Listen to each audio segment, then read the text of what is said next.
Okay, so here we are with Author and Punisher. This is Tristan. I am like really excited. I'm trying to like acting cool, but it's really difficult. So okay, let's start with the first question. How are you doing, Tristan, after that long tour that you have this year? I'm doing great. Thanks for having me. It's nice I don't get to speak to people from Argentina very often. So it's exciting for me. Thank you for reaching out. The tour was great. It was probably one of the longer ones I've done. Maybe next to Tool was not as many dates, but it was a long, over 3 months sort of. But it was a great tour. It was a synthwave, a little bit more listenable music on this tour, I would say. So like that's different for me. Yeah. The crowd was I wouldn't say they took some of the heavier stuff not quite as well. It was they were a little harder, they wanted to dance. So my stuff is really slow. So I think like we won over some new fans, and I think some other ones were covering their ears. Yeah. Well, that's awesome. I've seen in Instagram that many fans from other bands really like your project. So that is really cool, man. Yeah, it's cool. It's cool to get some. I've been doing it for a long time, so it's rewarding to see people post nice things. Awesome. So I will start with the first question. Man, I have so many questions, but well, first of all, why Author and Punisher? That's the first question. Author and Punisher was this was back in like 1999 or something. My roommate, I went to a Catholic high school, and I was not a Catholic. I was a total heathen, And so it was, I used to have like, to just sort of fuck around with the teachers there. I used to wear shirts that would say like Jesus, I love Jesus on it. And, just like sort of always, I had like a crucifix in my car, and they hated it because they knew I was a non-believer.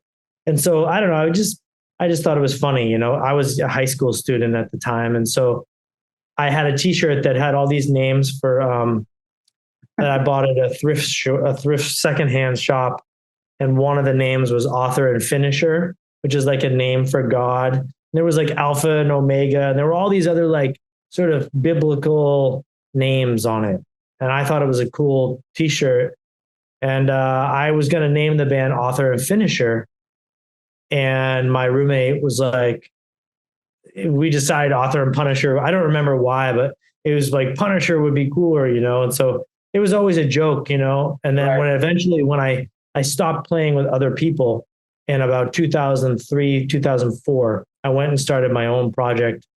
And I had tried to get other people to use that name, and nobody would use it. So I just said, well, it's my band now. I can name it whatever I want. So You have a lot of bands before your project, Tristan? back then, Yeah. no, not really. I mean, I had other bands, one called Falkirk, Empathy Test, a different Empathy Test than the one that's out now. And then I had one called Born, Bourne. And then after that, it was just Author and Punisher. So nobody knew about Author and Punisher. Oh, I mean, I started playing shows in 2005, but it was drum machine, and I was playing guitar. And then I had a drummer, and then I had two guitar players, and then I had bass. And when I started building my own instruments in about 2006 and 2007, that's when I started to just play by myself. Right. And that album, Drum Machines, came out in 2010. So for those 3 years, 2007 to 2010, I was sort of like making that album. And once that started, I was like, oh, okay, now I'm sort of seeing how this can happen. That's awesome. But it's a really badass name, man. In general, we the fans of your music, we talk about your instruments, but you have a really badass voice. So where do you learn to sing? With these bands, right? Or with the school?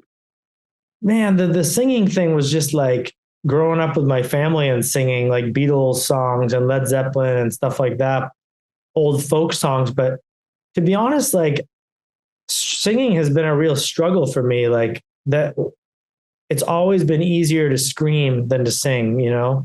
So like I've always sang on my albums. If you go back, you can always hear some tonal pitch.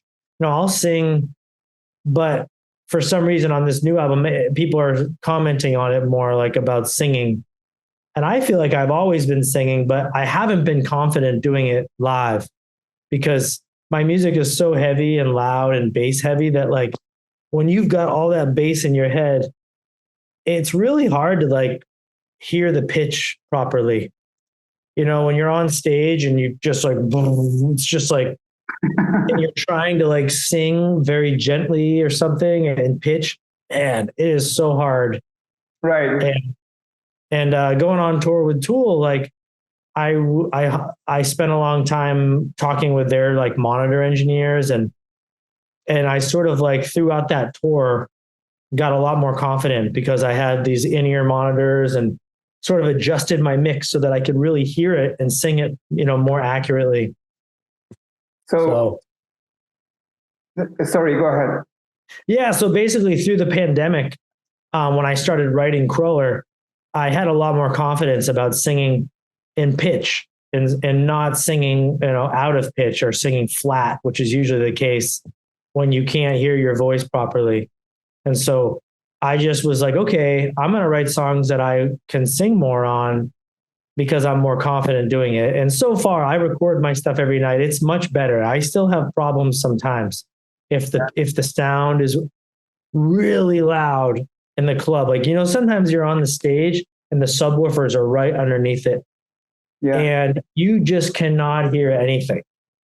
You're just like playing and you're like, like I cannot hear it, you know? So that's usually like the music for me, and playing is never the problem. It's always the singing. That's I'm always stressed about. Well, your first album is like really vocal. It's like we really like listen to a metal band. And yeah.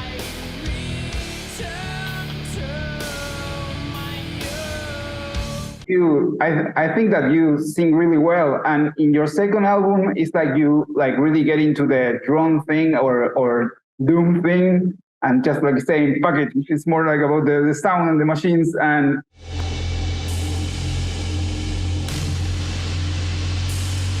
And yep. It's like there is an evolution in your albums that is really cool, and in your last Cruder or Kriller, no sé cómo, how do you say it, but it's like Cruller. It's like the sound is like really clean, but it's really powerful. It's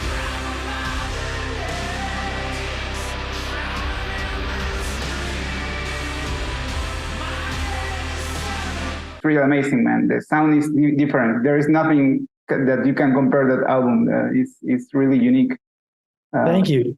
That's like that sound for me is something I've always been like searching for, you know, and I think for the last few albums before this one, I didn't mix them. You know, I had other people mix them. And for me, I probably would have tried to make every album sound like this one if I had mixed them.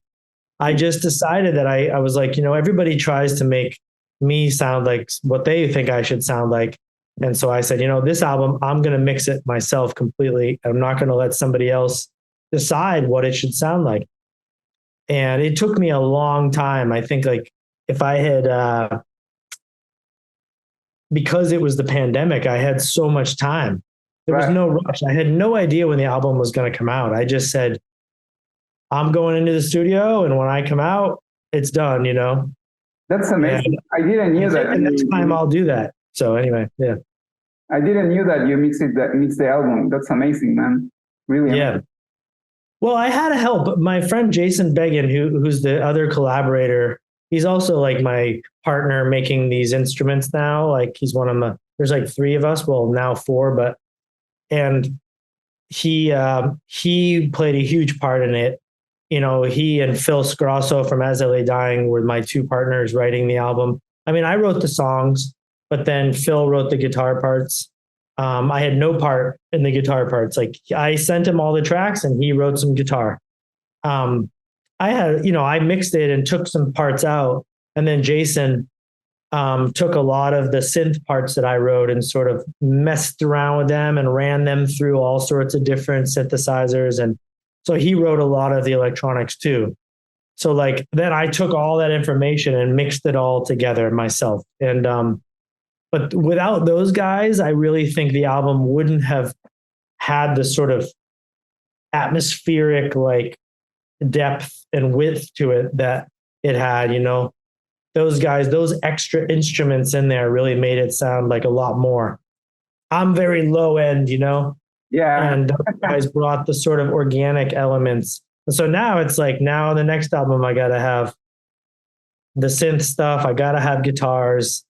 I might even get a live drummer to do more live drumming, you know, because when you're playing the drums, like the way I play them, you can't really do all those fills in between, you know? And I do sort of miss that a little bit now. You know, now I'm thinking like, oh, maybe I'll have a live drummer too, you know, we'll see. Yeah, it's amazing. I think that you should make like a manual just for the listeners to say, okay, this is how I play the drums.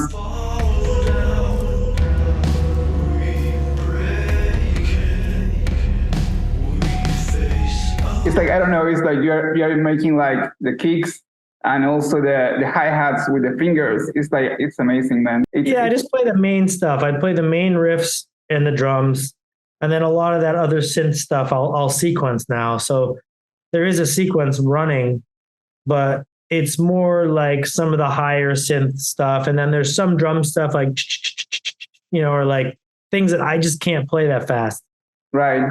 I could, if I were Nine Inch Nails, I would have 3 other people on stage doing all those things live, you know, but yeah, it's too expensive to tour with all those people. And you know, I am dreaming every day to you with do something with Trent Reznor. Trent Reznor for me is my fucking hero, and that would be like the top, like you guys working together. I hope that happens. So, hey, well, you should write him an email. You know, I will. I promise I will.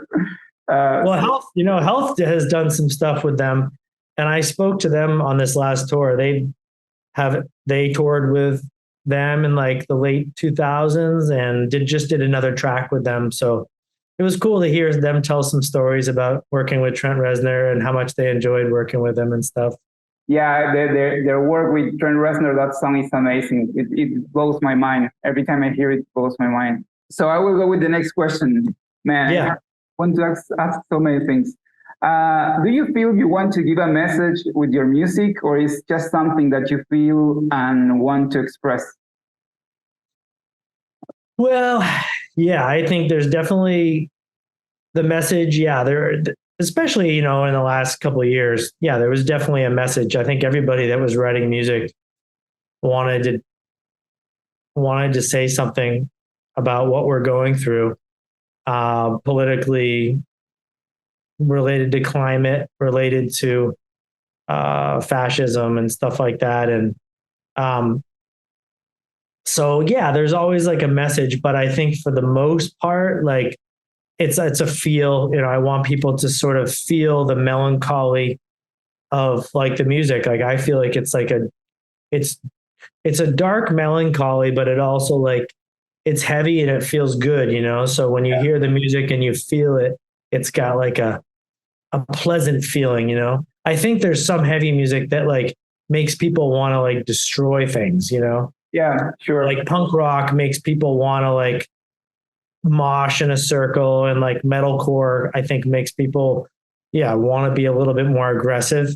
But I think mine is like a little bit more like dub music. It's more, it makes you want to sort of shake your, nod your head. And there are any other band that you met during your tour that you say you can share to us, like saying like this band is really cool, guys, you should hear it? Oh man, on this tour, let's see, who did I over the year, or I wouldn't even say necessarily on this tour, because I didn't play with that many other bands on this tour. There's another one of James Kent's side projects from Perturbator is called Ruin of Romantics. And it's the drummer from Hangman's Chair, which is another band that's from France. And the singer was actually on the tour with us doing merch. But I really like these guys. They don't really tour, but they're called Ruin of Romantics. And they're on Spotify. It's kind of like, sounds a little like Depeche Mode, but it's slower and doomier. Another band that's from the US that I've been sort of listening to is King Yusuf, which I quite like. It's more like kind of trap rap mixed with like doomier, like tech beats. It's almost like dubstep doom, which I really like, that kind of stuff. And then another band that I just listened to a little bit recently is there's a guy, Surachai, Surachai, and he has a new album out, which I really like. It's dark electronic, and there's a girl singing on it. And I guess from the rock side of things, there's a band called Spotlights that's been around for a long time that I really like. It's a little bit, and he would hate if I called it this, but it's kind of shoegaze doom, you know? It's got that lighter vocals, but with a really, really thick, heavy, low sound without any of that kind of pop sensibility. It's got real, like, it's, you know, there's that shoegaze doom that can be like really almost have screamo, emo qualities. Yeah. And that sucks. I cannot stand that shit. But when it's actually properly like heavy and the songs are written well, I really like it. So those are some of the bands I've been listening to. How do you feel at your first shows, and what about the sound? How do you feel comfortable, and what is the most bizarre and the coolest thing people or other artists told you about your music? You mean how were the first shows like this year? No, from your beginning as Author and Punisher, do you have a good feedback, or it was? Oh, yeah. I mean, I would say like the beginning when I was just playing guitar and with a drum machine, that was kind of a different thing because I really don't feel like that was Author and Punisher yet. When I got the machines the first time and I built my own sound system, that's when I really felt like it was like, oh, okay, it was abusive, you know, like back then it was really heavy. It was all about like creating like, almost creating like a performance art, you know? Yeah. I was using these machines and creating this, like these tones that would cross over and using my voice to sort of be an instrument. So yeah, I think at the beginning it was very positive. Like people were, especially more in the art community, I was doing more like I was playing galleries, and I actually went to Brazil a couple of times and did a festival there. My wife is Brazilian, so like we also saw her family down there. Awesome. And so that was positive. When I started switching it over and playing in metal venues and trying to be have a little bit more song structure, I think and touring with other bands, that's when I would say the sort of like people started to, like either they loved it or they hated it. And I toured with Phil Anselmo from Pantera, and back in 2013 and 14 with his band, and some of his fans hated it, man. They would yell like Skrillex, get off the stage, or and I feel like now I've figured out how to use my instruments and in a live setting and pull off the performance so that I can like recreate the songs that I recorded and that I play live. Because you'd write something in the studio that you made so many changes to, in the session on software, that when you go play it live, it was very hard to kind of pull it off. And so my songs were kind of like playing them live was one thing and putting them on the album was another thing. Except with like Terror Bird or something like that. That song I can play, but some of the other ones, there's a lot of songs I don't play live from back in that era, from like 2010 to 2016, because they're very specific to using those instruments that I had back then, the big wheel and the models. And I can't always take that stuff because it's too heavy. So I'm not saying that I don't play those songs from back then, but I I don't play many of them. I'm kind of playing mostly like whatever the newest album is. I'm sort of playing that. I'll play Terror Bird and I'll play like some of my favorite older tracks, but um, it's I like design each setup for each album. So it's kind of like you're hearing Cruller now when I play live.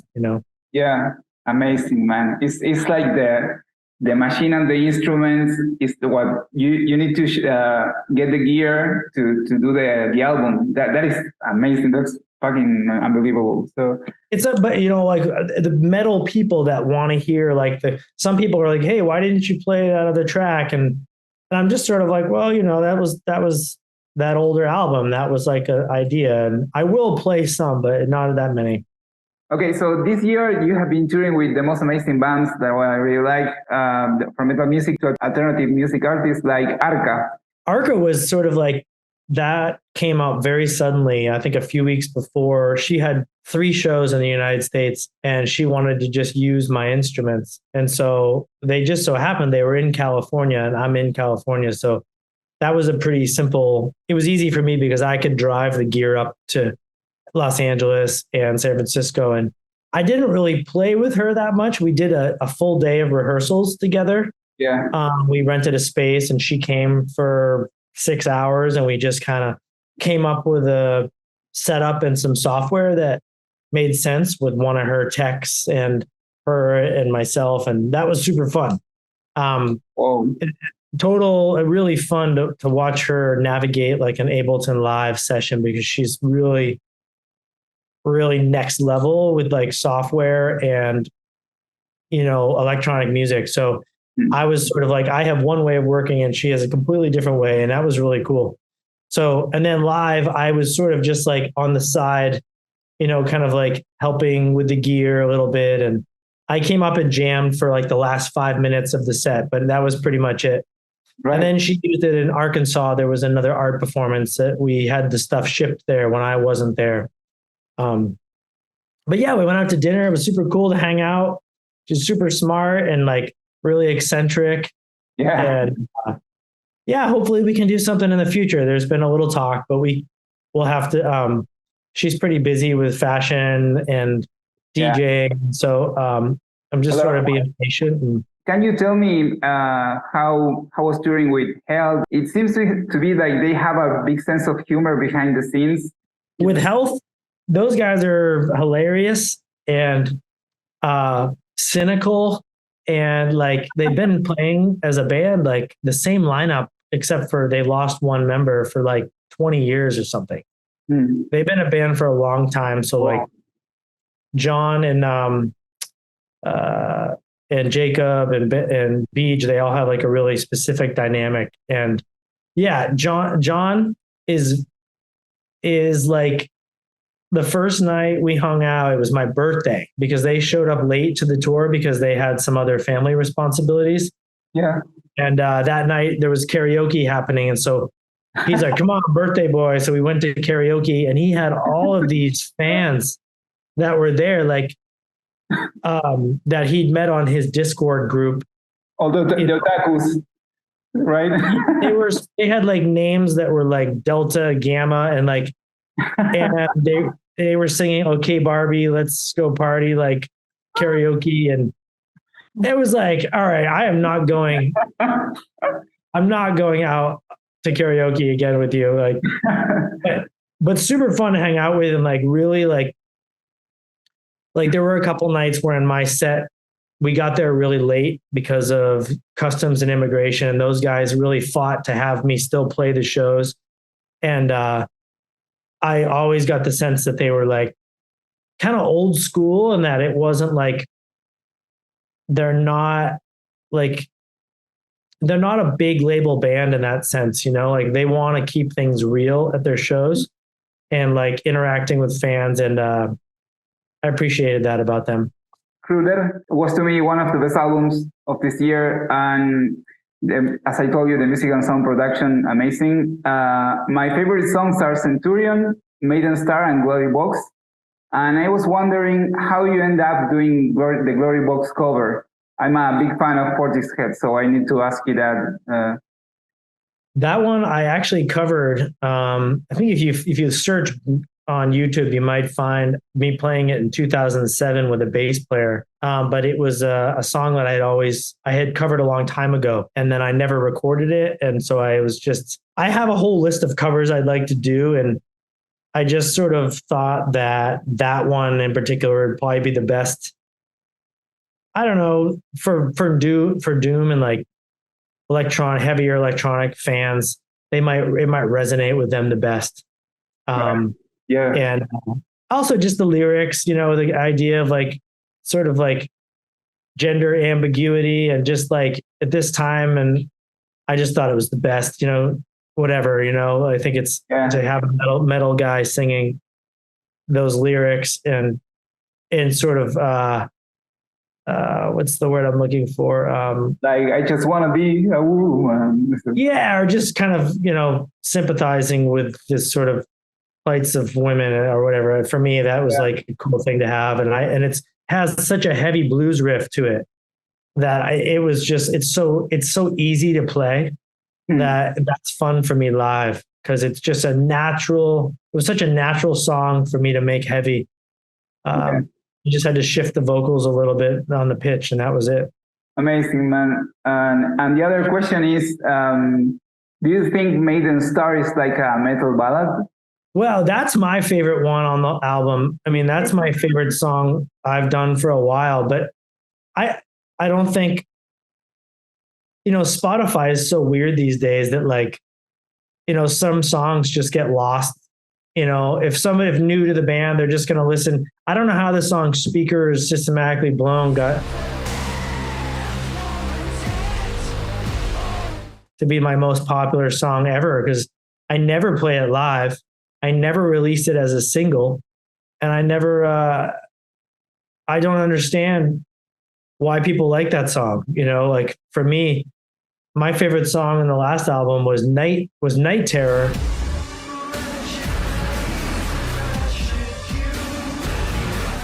Yeah. Because it's this sort of long melodic, it's got like heavy parts. It's got these sort of like really melodic, catchy parts. But it just gets lost in Spotify. No one listens to because it's like not your top 10 tracks. So I try to like, everyone's asking me on tour, like, why didn't you play Speakers Systematically Blown? I'm like, I don't know, because it's not one of my best songs. Like it's not fun to play live. It's super repetitive. So there's sort of like Maiden Star is a blast. I love that song. It's fun.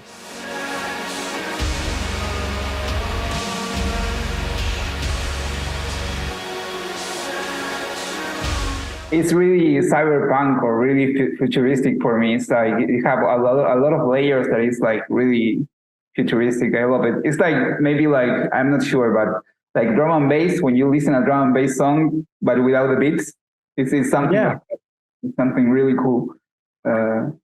Yeah, well, I mean that's Jason. Like a lot of those sort of like synth parts that were up top were made by him. He goes by Vytair at Vytear.